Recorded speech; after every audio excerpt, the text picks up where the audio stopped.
Сәлеметсіздер ме, құрметті көрермендер, біз бүгін тіске басар дайындаймыз.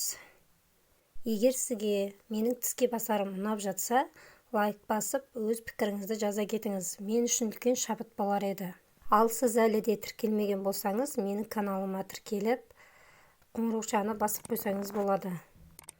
250-300 грамдай ұнға мен ұн қопсытқышын қостым және 2 қасық сары май қостым. Осының барлығын жақсылап араластырып, қамыр жасап алдым. Мінекей, менде осындай қамыр шықты. Енді ванильный сахар деген бар, содан бір қасықтан астам, 2 қасыққа таяу қоссаңыздар болады. Ас қасықпен соны жақсылап қосып илеп аламыз.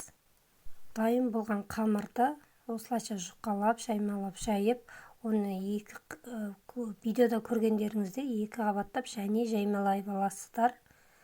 Енді әркім өз қалағанша, мен бір қатты логикаға салған жоқпын.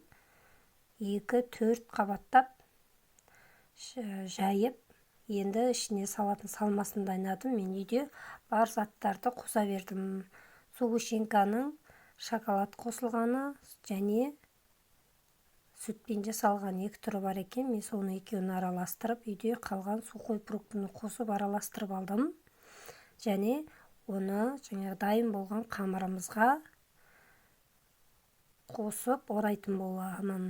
Осылай дайын болған десертті духовқа салып 180 градуста 35 минут пісіріп аламыз.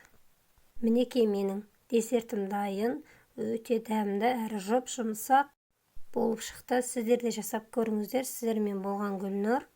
Назарларыңызға рахмет. Каналға тіркелуді ұмытпаңыз. Егер сізге менің видеом ұнап жатса, лайк басып, комментарий жаза кетіңіз. Сау болыңыздар.